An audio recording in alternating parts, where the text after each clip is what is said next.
So our next speaker, I don't have your Kyle Platt. Since his career in 2007, Kyle has achieved many great accomplishments in relations management, PR communications, executive sales, regional and national sales management, consulting, hospital administration, product development, and operations management with 16 years of experience in healthcare organizations on both vendor and provider side of operations, being passionately driven as personable as it gets. His wide array of skill sets has been enabled his success in leading the best practices for those who seek success in quality improvement and process automation. Once again, that's the technical stuff. I've only met Kyle for about 5 minutes one time. He stopped by my office to say hi and introduce himself to the MAPC team. One of my superpowers, which is sometimes a blessing and a curse, is I can read people really well within just like the first 30 seconds that I meet people. And Kyle, when I met you, I just got this great energy from you. You're a very genuine person. He struck a chord with me right from the get-go. He's very passionate and adamant about working with the coalition and making Memphis a different place. And so I'm very excited to hear him talk today. Ladies and gentlemen, please help me welcome Kyle Platt. Thank you. Am I loud enough without a microphone? Hey, no, because we're recording? YouTube won't be able to hear you. Yeah. Okay. I'm a walker. I pace. So I'll try to stand here and talk to this thing, okay? It is an absolute pleasure to be here. This speech that I've given this is my 13th time with this one.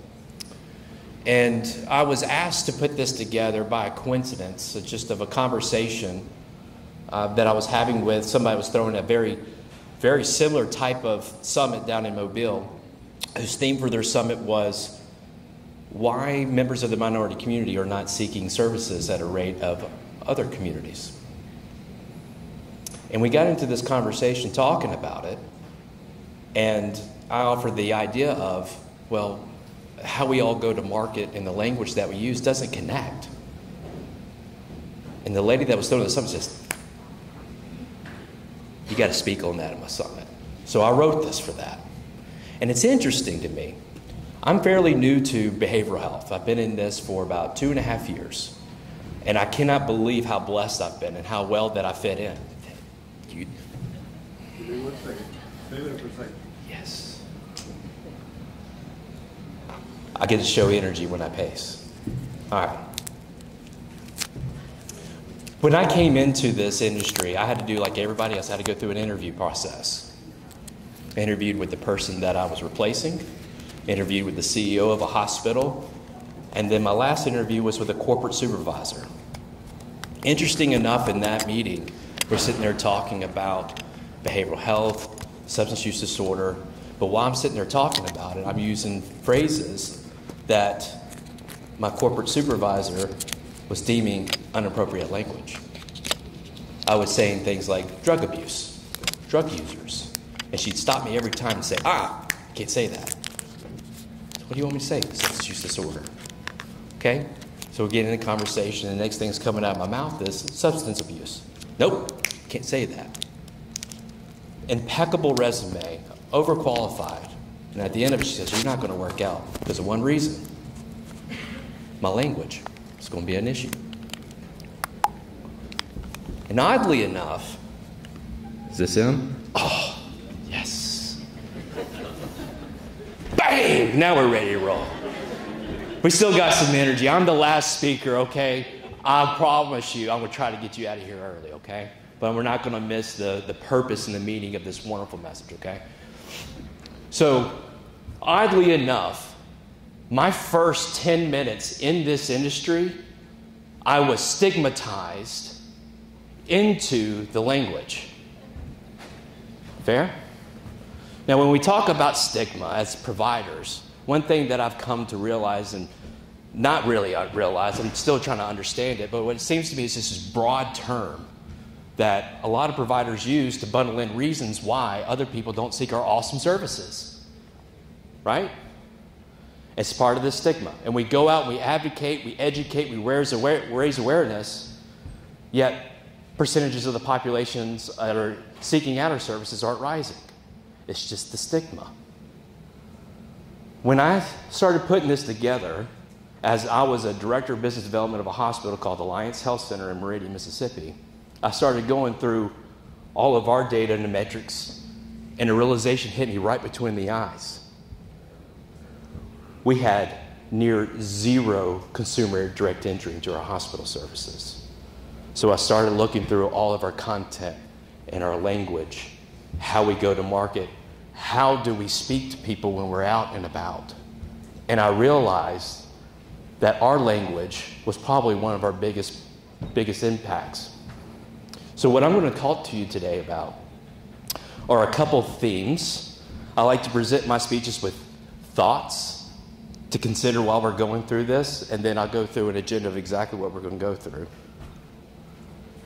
So the themes of this talk, while we're going through this message, what I want to keep in your mind here is that our own professionalism sometimes get in the way of us being able to connect both professionally and with consumers. And that's a statement.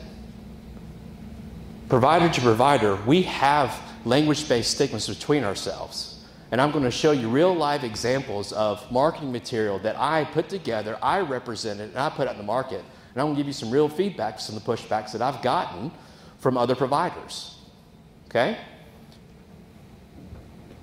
If professional-based, language-based stigmas exist, which I'm going to argue that they do, then consumer language-based stigmas have to be much broader. When our language doesn't resonate with the severity level that we're intending with people, you're addicted. No, I'm not addicted. That's a harsh word. Mental illness, a harsh word. How do we better connect with that? But that's our professional language. But if both of those two are true, that professional and consumer language-based stigmas exist, when we all go out into communities, either together or by ourselves, to raise awareness, to advocate, to promote education, how much more complicated can it be? The language that I use may not be the same that you use, right? Same with you. And if we're at odds with the language that you're using and that I'm using, now your resources, my resources can't come together, and we can't go and make a deeper impact with shared resources. So it all trickles down together. So let's keep these themes in mind as we go through this. Up on here on the screen is just some word soup. This is extreme language, I get it, okay? But play with me on this. So let's say me and you are best friends for years. You're going through a hard time. Husband about to walk out the door. He's going to take the kids with him if you don't get it together. You're starting to disassociate more and more. Whether there's substance involved or not, you're disassociating. You're about to lose your job. You don't want to do anything. And you're confiding in with me as your best friend. You love me. You trust me. I trust you. I love you. I want to help you in all that I can. And as we're talking, I tell you, the best advice and suggestion that I can do is I really think that you can benefit for some psychotherapy. And you're shaking your head like, yeah, that sounds about right. Well, if somebody doesn't understand that terminology, what are they going to do? They love me and trust me, but what they just heard me say is that you need to consider some psychotherapy. They're going to break that word down in their brain because this is what we do. Psychotherapy. Psychotherapy. What does everybody think that psycho is? What's the word? I just got a room full of mental health professionals to say the C word. This guy. This guy. Win number one. All right? And then therapy, treatment, right? So you think I'm crazy, I need help. Come on, Kyle. I'm not crazy. Right?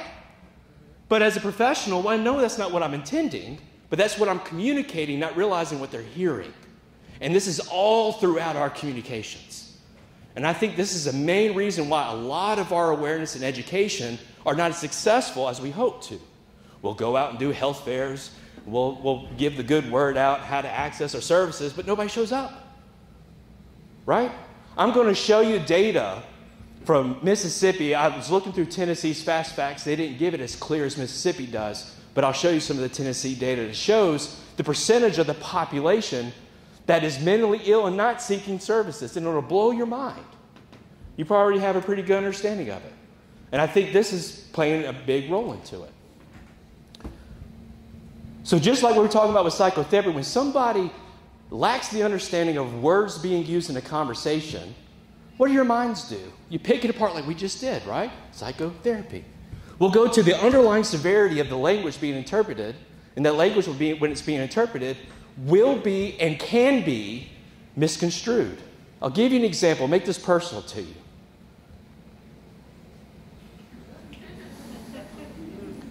Has anybody had a misunderstanding of that phrase? The harsh language. Hey, I feel what you're going through. It's not your fault. You're suffering from a mental illness. We don't say it like that, I know. But this one is going to hit home.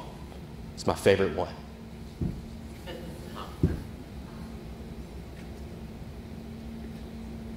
Because that hits personal belief systems. How can you sell somebody is addicted and needs to go into a recovery program for a life of abstinence by telling them you have a disease and it's out of your control and they don't believe it's a disease, it's a choice? Right? That's the education front. I mean, it's tough, right? But that's why we are who we are, because we're good at that. Okay? So why is all this important? Just like what we were talking about, how can we go out into the market and improve this inability to enter our services, the unwillingness to enter our services at a higher rate?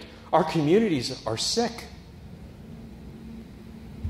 And I'm going to show you an infographic that upwards of 62% of the mentally ill in our communities are not seeking services. And that's a multifaceted problem. Don't get me wrong. But it's 62%.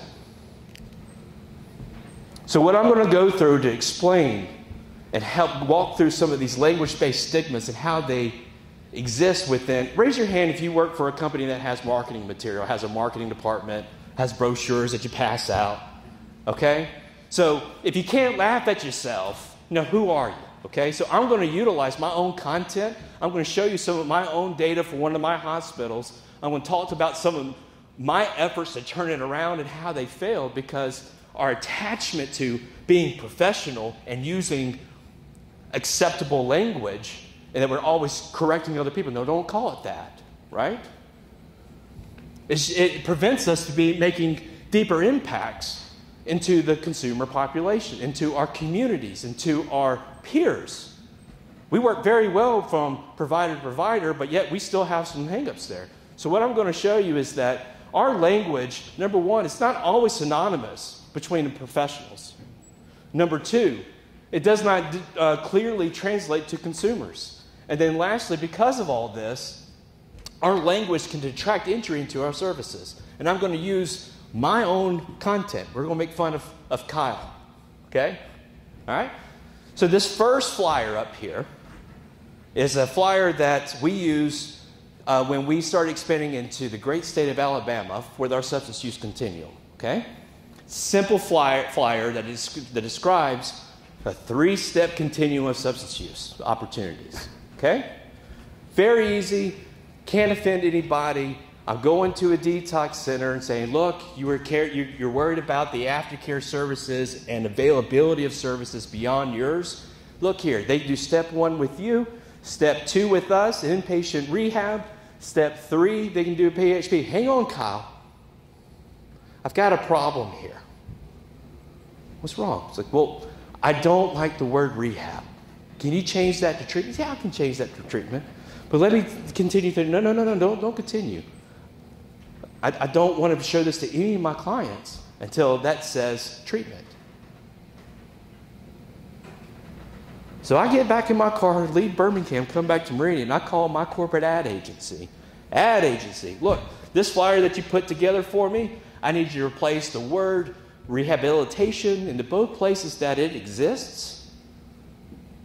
Change it to treatment and send it back to me. Not a problem, Mr. Platt. 2 to 4 weeks, you'll have an edited version of that.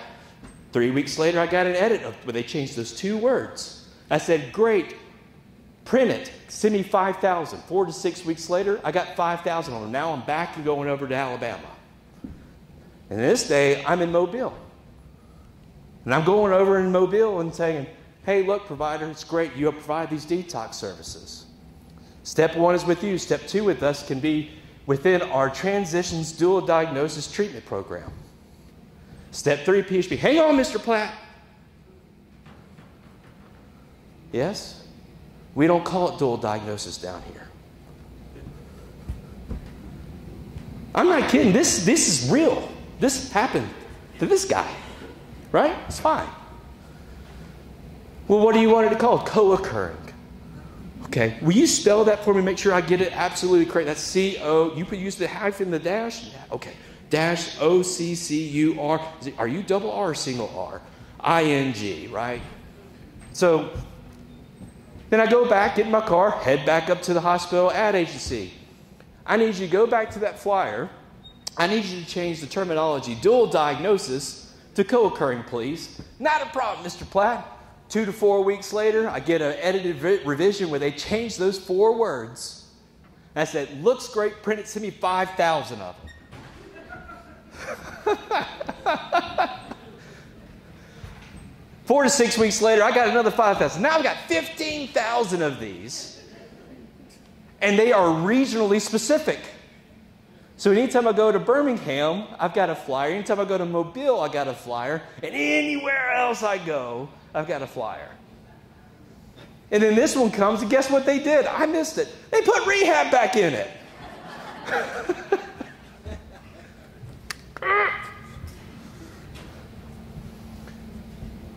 You see how silly it can be.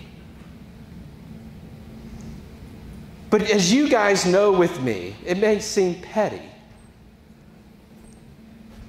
But the words on this document and calling the programs what they are have no indication of the qualities behind that program. The lives that it's contributing to save. The services that, in this situation in Alabama, no Medicare patient had access to a care treatment program like that post-detox. And now they did. But these providers were willing to forego that until this document had appropriate language on it. And so language-based stigmas between providers can get in our way. Has anybody had any type of experience? Just raise your hand. You don't have to point out if they're in this room that you had it with. A conflict of words. There's one. That's okay. There's another one. Right? Because we're so professional, we don't hold each other to that standard, right? And you don't mean anything wrong by it. But that's what I'm talking about with when we go out in the field and we're advocating, and that's hard work. It's passionate work. But if somebody gets a message from me that doesn't make sense to the consumer, and they go to the next person, they get a different message, and it still doesn't make sense to them, what good are we doing? The language in our brochures, I love brochures. Brochures is what we print out, we leave behind in lobbies with providers that describe all of our service lines with the explanations of them, right? And in here is the language that either your organization thinks is appropriate descriptions, or if you have an ad agency that think are legally correct, right? Or appropriate nomenclature of program names and service lines. These brochures are meant to be left behind for either providers to go over and hand out when they're recommending your services to one of their clients, or they're in a lobby for somebody that's looking for services to read up about you, right? We agree? So if somebody was opening up this Alliance Health Center, does this thing have a pointer on it? No? Very top of this gray section. Somebody's being referred to as for mental health. Maybe they have PTSD, some trauma, some severe depression. The first thing that they're going to read on there is, we offer adult crisis stabilization programs. What? I'm not in crisis. I just need some psychotherapy. But again, I'm being called like I'm crazy, right? It can detract. And it's minuscule. But to an everyday consumer, I'm not that bad off. Yeah, I messed up. I ran the car to the side of a building. I was lashing out, but I'm not that. Right? Raise your hand in here if you know what the word partial hospitalization means. That's the highest population I've seen. That's pretty good. That's about 50%, 40 to 50%. So if somebody was being referred to Alliance Health Center's new Leaf Partial Hospitalization Program, and they're given this brochure, say, hey, I think you're going to benefit going to this outpatient program over here at Alliance. Here's the brochure. And they look at it, and they read it, and it says partial hospitalization. It's like, wait a second. They said that I needed a 7-day outpatient program where I go and stay with them kind of thing. But this says partial hospitalization. I'm like, am I halfway in, halfway? What is this, a halfway house? I don't need a halfway house. I need a 7-day program. It doesn't represent the language that way it was originally presented, and it's not clear of what partial hospitalization is. And again, this can be misconstrued and lead to somebody saying, no, that's not what I need. I was told that I needed somewhere that I can go for 7 days a week. But it's just right there, and it detracts them. So if we don't pay close attention to what we're saying, what we're printing, and what we're communicating, we don't realize through the filters of our professional language what we're unintentionally confusing people with. You guys understand that? Are you getting that? Okay. It's okay to verbalize.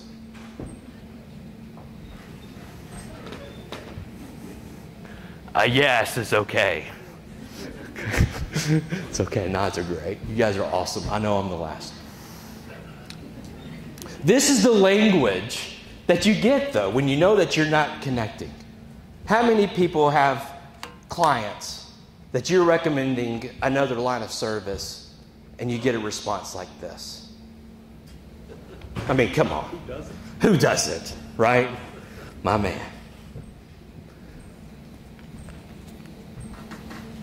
When we're talking with our friends and asking them and trying to convince them that, look, I know that you're drinking 4 or 6 beers before you go to bed, and you say that it helps you go to sleep. I know you don't see it this way, but that's you trying to take care of your anxiety. And in my field, we call that a co-occurring. Have you talked to anybody about your anxiety? No, man. That ain't the thing. It's just a thing that I do. It just helps me sleep. I ain't got any anxiety. I'm not one of those people. I'm not addicted to it. Over the next 6 to 8 months, that turns into 6 to 8 beers a night, which turns into another 6 to 8 months, 8 to 12, which turns into a case, after I come home from the bar, we're taking shots. Now I'm off my bipolar medication and I'm self-managing this. Next thing I know, I'm yelling and screaming at my kids, should Daddy shoot myself? Let's get real for a second. Wife and kids leave because now you're threatening yourself in front of them. This happened to my personal friend. This happens every single day. I'm not one of those people. I can self-manage. I'm bigger than this. And then the next thing that happens, the gun goes in. And this is what we face every single day. And it's our inability to further educate early signs, symptoms, and warnings of what's really happening. And what we've always been able to implicate, oh, I'm just okay. I'm a Southern gentleman. I'm a man. I just put it on my back and I keep going. I'm not depressed. I'm just going through a little lull. This is a season that I go through, right? I do not need help. Feel me? You've all heard that. That's how we know we're not connected.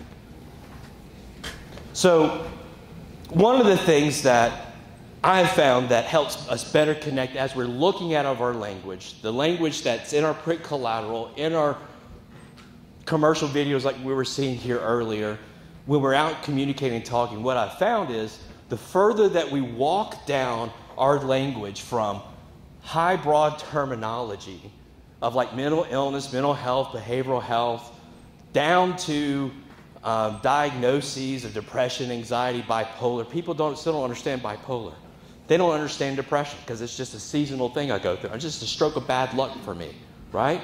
If we keep coming down to symptoms, signs, diagnosis criteria, then we get to connect with universal language. So if we walk our language down when we're communicating, we have a higher propensity to relate. And I'm going to give examples of this. But why is this important? And how do we know that we're missing? So let's get into some more examples. Did I just die with this thing? Where does it want me to go? Will you click next for me? I think this thing's dead. That happened already? I pushed an irrelevant button.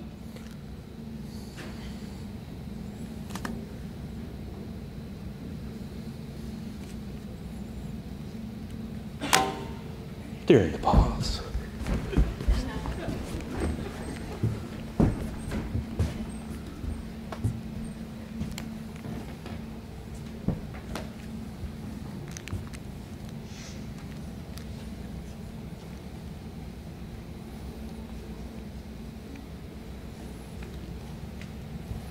So what we're going to go through here next is I'm going to walk through some empirical data showing you how the hospital that when I was writing all this and come up with this, what our marketing efforts were and success metrics of how many direct consumer entry we were having. Okay? And we'll talk about how that contributes to the number of people within our communities that are not seeking services. Then we'll talk about what can we do to improve it. Do we have a next button?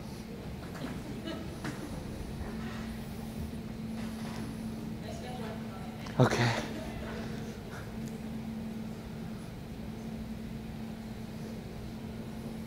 I apologize. I'm not the most beautiful person to be sitting up here staring at.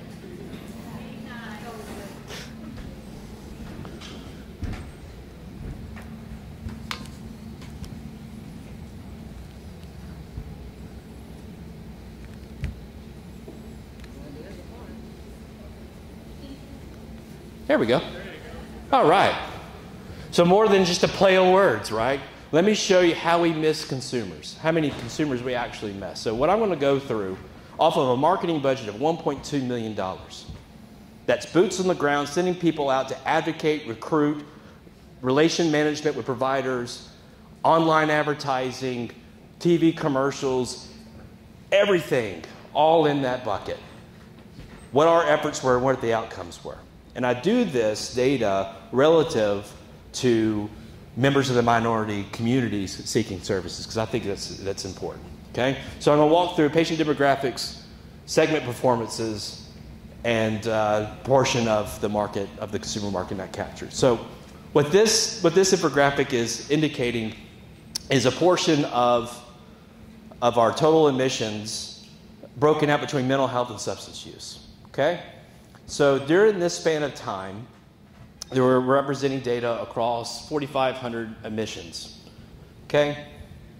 Apparently, 2 slides got mixed up here. So the actual number, I think, was a little over 7,000 because it was a span of 18 months. So what we're showing here on this one is that the total admissions of the total value out of 7,000, the total admissions that represent individuals of an ethnic minority represented 5,200 of them within this same time period. 3,200 of them mental health related, 2,000 of them were substance use related. That represents 67% of our total admissions to this hospital representing an ethnic minority. Of those 7,000, however many it was, 6,300 of them had an insurance payer source indicative of a minority. 4,000 of them for mental health, 2,400 of them for substance use. The dispersion capture region for this hospital in Meridian, Mississippi, covering a 5-state region. Pretty wide grasp, right? So we're out there, we're marketing, we're being pretty successful. But what hit me was we had less than 4% of those 7,000 plus admissions as direct consumer entry. That means all of our efforts have only been good for people like in this room to send to us. When it was a moment of crisis and a crisis team was called out, somebody was put into the ER and the ER called us. When somebody had a fallout, when somebody had a court order, when somebody needed to be committed to the state, all of these crisis response, but no, hey, I know I need treatment and I'm coming to you. And that hit home right there.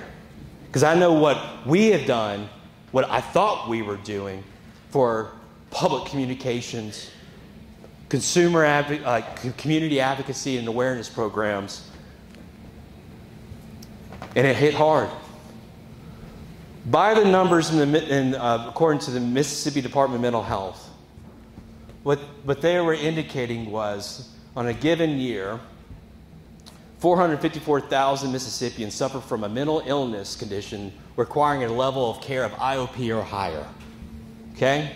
And of those, only 172,000 sought services. That represents 62% of our mentally ill population not seeking services. So all I'm doing is sitting back and waiting for the 38% that had fallen off and it was time for crisis coming to my hospital. And that's unacceptable. So that we're not doing anything on that preventative side, it's unacceptable. You guys with me with that? You following this logic? 62% in Mississippi. So I went to Tennessee's Fast Facts, and they didn't outline it the same way that Mississippi did. But what the numbers looked like when I was able to tally up, it looked about the same. But it was closer to 70% based off the supplied data, and 3 times the volume.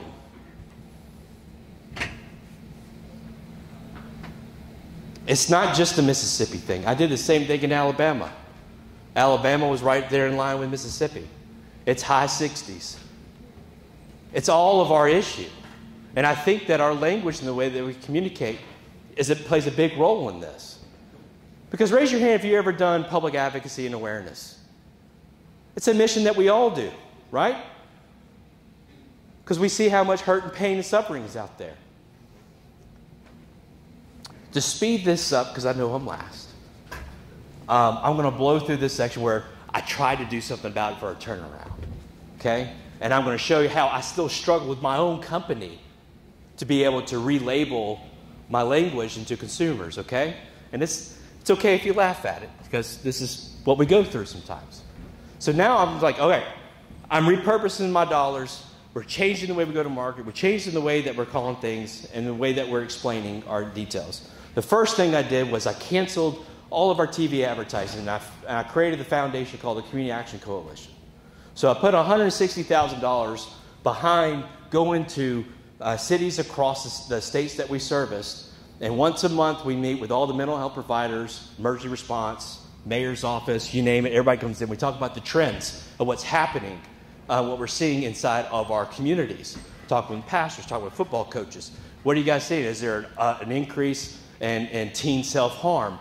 Is there an increase of ERs related to Zaza or gas station drugs? And whatever is on the highest trend, we do one public service announcement where we're feeding up to 500 people talking about that very specific initiative, that very specific trend. And we were pretty successful with it.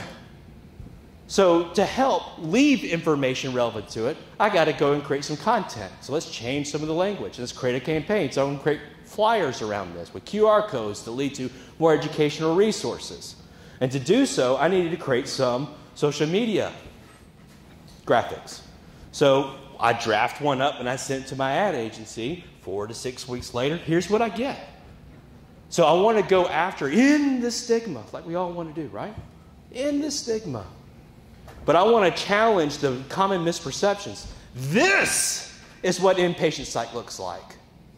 It's not padded rooms and straitjackets, right? Like the TVs show us, the way we were all born and raised to understand it, right? This is what it looks like. This is what comes back. In the stigma, you're not alone, and we can help. Where did that come from? Is that going to connect?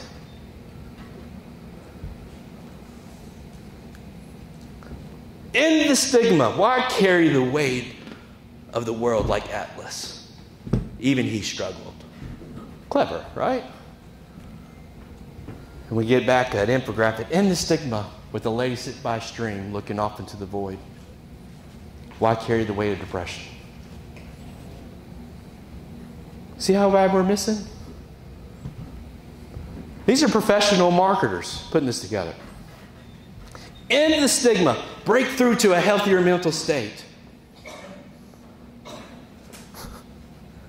Got a guy trying to push through a window here.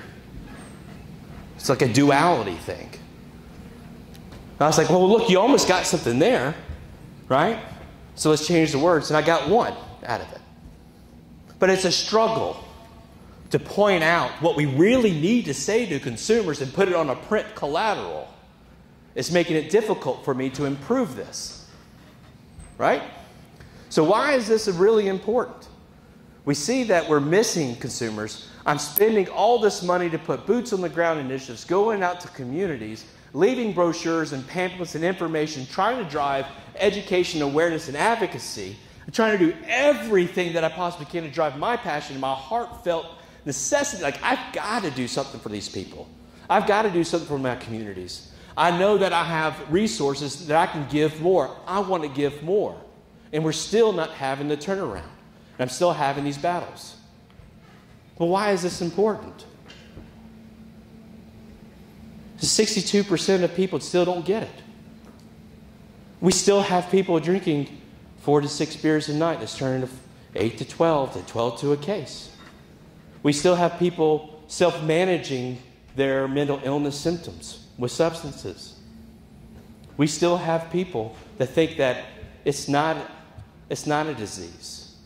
We still have people thinking that depression is just a season. This is why it's so important. If we get ahead of the everyday person's understanding of mental health, how much crisis can we then divert?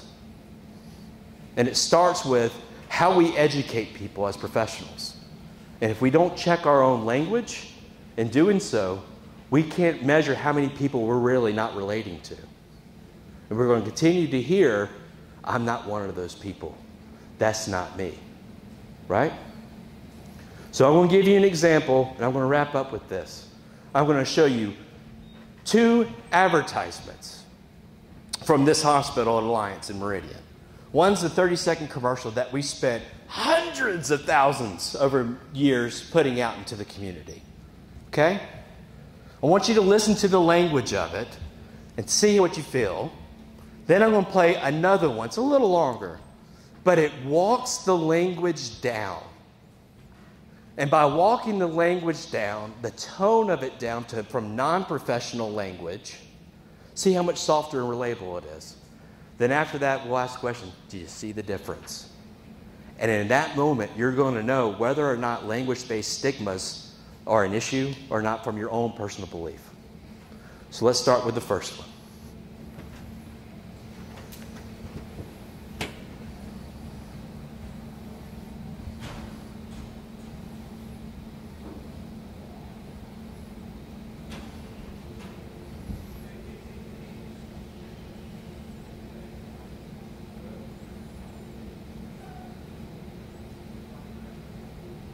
Don't know?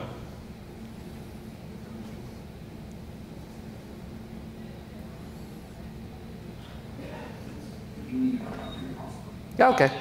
Start it again. Get them that second promo.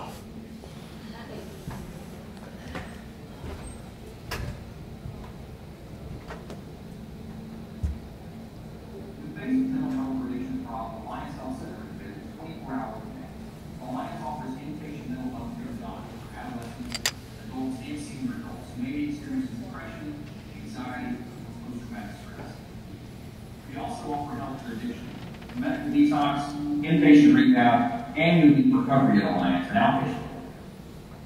At Alliance Health Center, we are the place where hope lives and healing and recovery prosper. Where hope lives and healing and recovery prosper. Beautiful tag phrase in the end.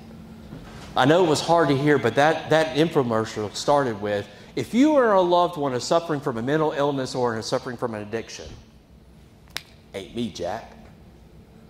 Ain't nobody watching that. Skip those YouTube ads, right? That ain't me.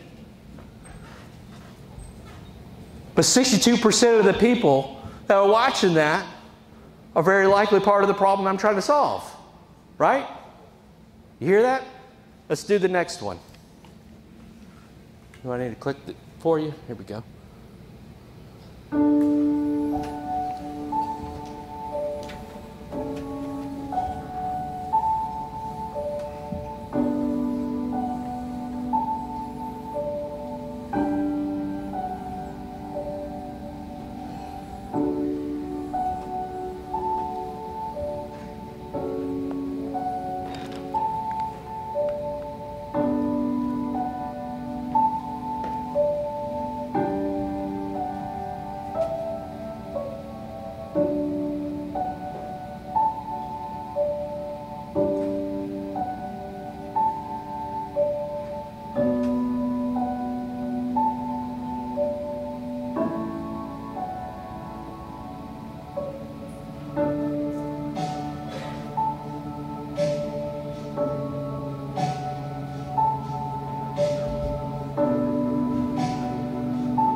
Thank you.